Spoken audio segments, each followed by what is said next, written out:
For 6 months, I hunted the most ruthless killer of my career. I never once imagined the man I was looking for was my wife's father, and the only way I could prove it was to use her. It all kicked off on what should have been a totally normal Tuesday, but it ended with a case that would cost me absolutely everything. My name's James. I've been a detective for 15 years, and it's the kind of job that just gets into your bones. You see the absolute worst of humanity, and you learn pretty fast how to build walls. My wall was my wife, Sarah. She was my sanctuary. Our life, it was just normal. We had a little house out in the suburbs, a clumsy golden retriever, and a love that felt like the only clean thing left in a dirty world. Sarah was my anchor, and her father, Robert, was the man I looked up to.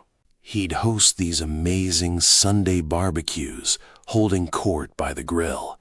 He was a pillar of the community, the kind of guy everyone just adored.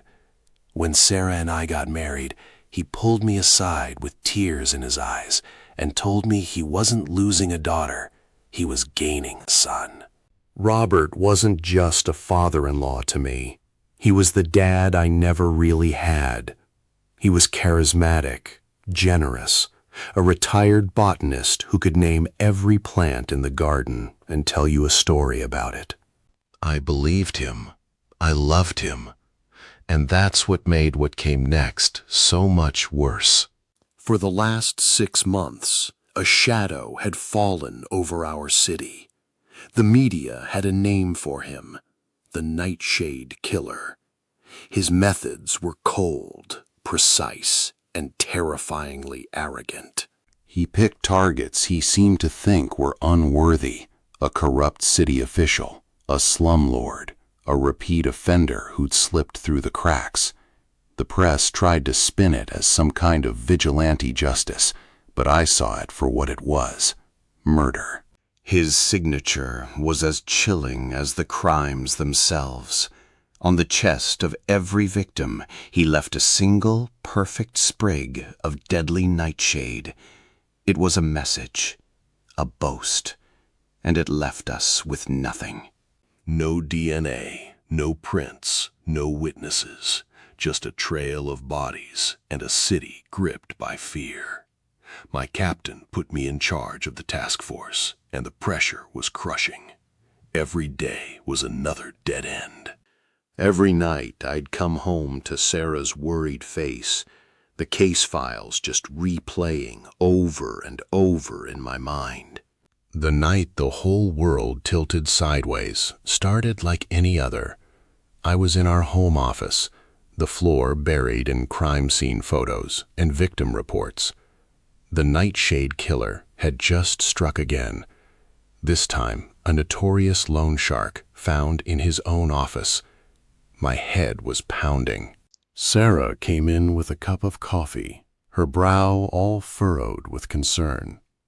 She glanced down at the photos, at the image of that small, dark purple flower.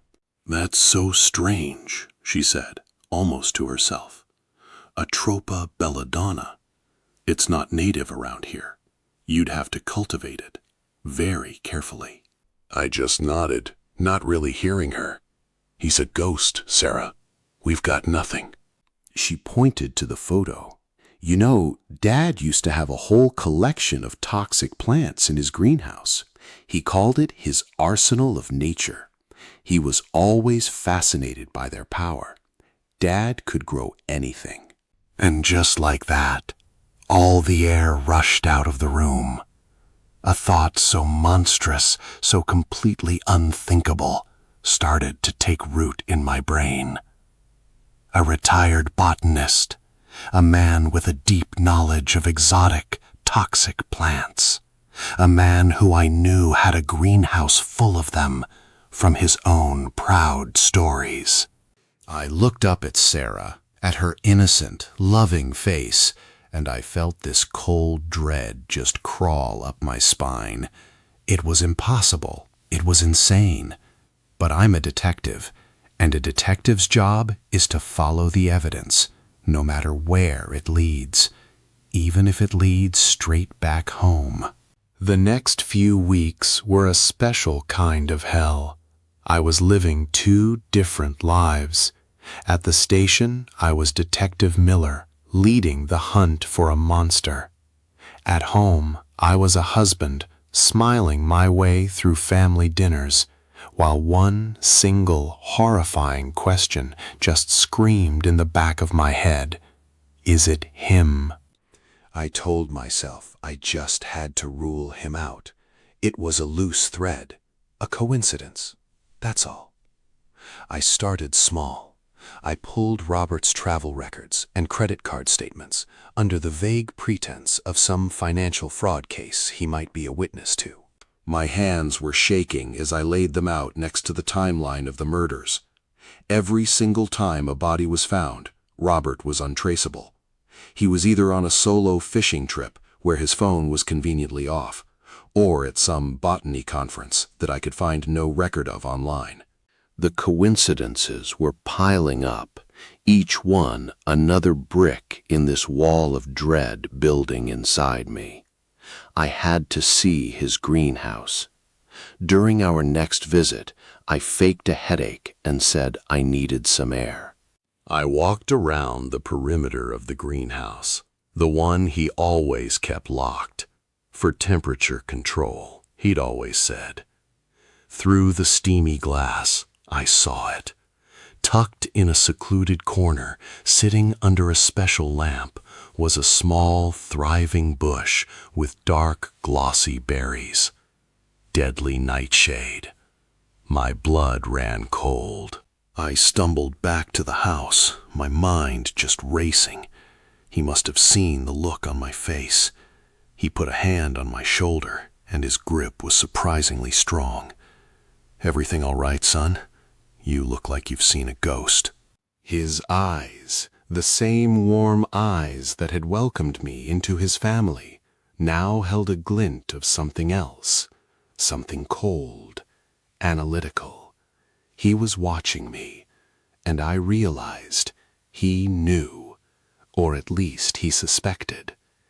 In that moment, the dynamic shifted. The game had changed.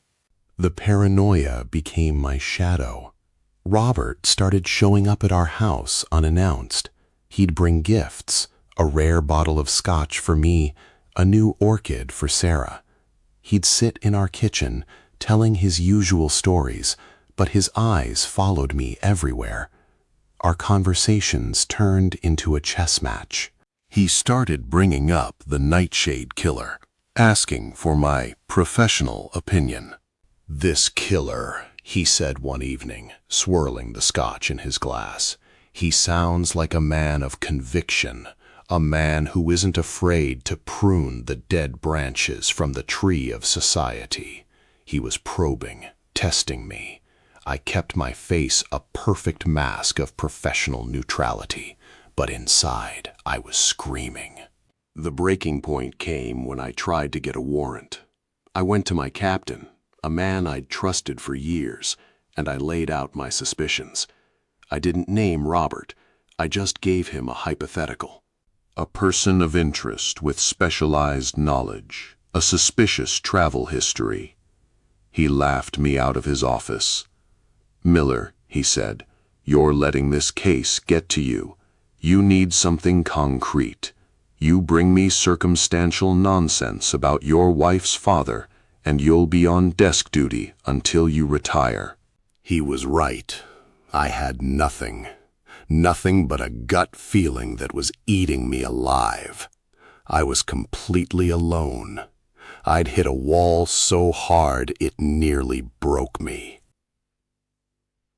The only piece of physical evidence we'd ever found was a trace element, a rare stabilizing agent mixed in with the poison. It was an old compound, almost artisanal, something a chemist might have used 50 years ago. I knew with a certainty that terrified me that the answer was in Robert's house. probably in his locked study, the one room Sarah said was off limits even to her. And I knew there was only one person who could get me inside. Telling Sarah was the hardest thing I have ever had to do. We sat there at our kitchen table, the same table where we'd planned our whole future, and I just destroyed it, word by word. I laid it all out, the timeline, the travel records, the greenhouse. I told her about the poison. Her first reaction was just pure rage, a protective fury. She accused me of being a monster, of being so obsessed with my case that I would dare drag her father's name through the mud. Then the tears came, just waves of grief and disbelief. "My father?" she sobbed. "My father who taught me how to ride a bike, who walked me down the aisle? That's the man you think is a killer?" I didn't fight back. I just sat there and took it. When she was finished, I slid a single file across the table. It was the report on the latest victim, a 19-year-old kid who'd gotten mixed up in dealing. He'd made a mistake, sure, but he didn't deserve to die. "He won't stop, Sarah," I said, my voice barely a whisper. "He's going to keep killing, and I can't stop him without proof." I didn't ask her to help. I couldn't do that to her. But I saw something shift in her eyes, a tiny flicker of doubt, the horrifying possibility that I might actually be right. She closed the file. "Sunday dinner," she said, her voice hollow. "We're going for Sunday dinner." That Sunday dinner was the longest hour of my life. The air was so thick with unspoken words, you could have cut it with a knife. I tried to make small talk with Robert, my hands sweating, my heart hammering against my ribs. Every smile he gave me felt like a threat. Every laugh felt like he was mocking me. Sarah was like a ghost, just moving through the motions, her face a pale, emotionless mask. Then, halfway through the meal, she stood up. "I think I left my purse in Dad's study," she said, her voice unnaturally calm. Robert didn't even look up from his plate. "You know where it is, sweetheart." She was gone for what felt like an eternity. I could hear my own pulse thumping in my ears. I talked about sports, the weather, anything I could think of to keep Robert distracted. Then I saw her reappear in the doorway. She was as pale as a sheet, clutching her phone in a white-knuckled grip. She met my eyes from across the room and gave a single, tiny nod. My world just stopped. In that instant, Robert looked from her face to mine, and he knew. The charming mask just melted away, replaced by a chilling emptiness. He slowly placed his fork and knife down on his plate. A thin, cold smile touched his lips. "So," he said, his voice soft, but it carried across the silent room, "I guess the family dinner is over." I pushed my chair back, my hand instinctively going to my service weapon. My own voice shook, but it was steady. "Robert," I said, "you're under arrest for murder." The fallout was a storm of noise and silence. The arrest, the media circus, the trial. Robert never confessed. He just sat in court with that same detached amusement, like a man watching a play he'd written years ago. The photos Sarah took on her phone were the key. They showed a hidden compartment in his desk. Inside was a collection of vials that matched the poison from the victims, right next to a small leather-bound journal. It was a diary of his kills. He called them his weeds. We got the conviction. The city was safe again. I was hailed as a hero, but my life was in ruins. Sarah and I tried. God, we really tried. But she couldn't look at me without seeing the man who proved her father was a monster. And I couldn't look at her without remembering the choice I forced her to make. The love was still there, somewhere, but it was buried under too much rubble. We separated a year after the trial. I won the case. I put the Nightshade Killer behind bars for life. But I walk through my empty house now, and I know that in the end, he took everything from me, too. I did my duty, but I lost the only part of my life that ever made me feel clean. And that's a price I'll be paying for the rest of my life. If you want to hear more stories about the moments that change everything, make sure you subscribe and let me know in the comments, what would you have done in my shoes?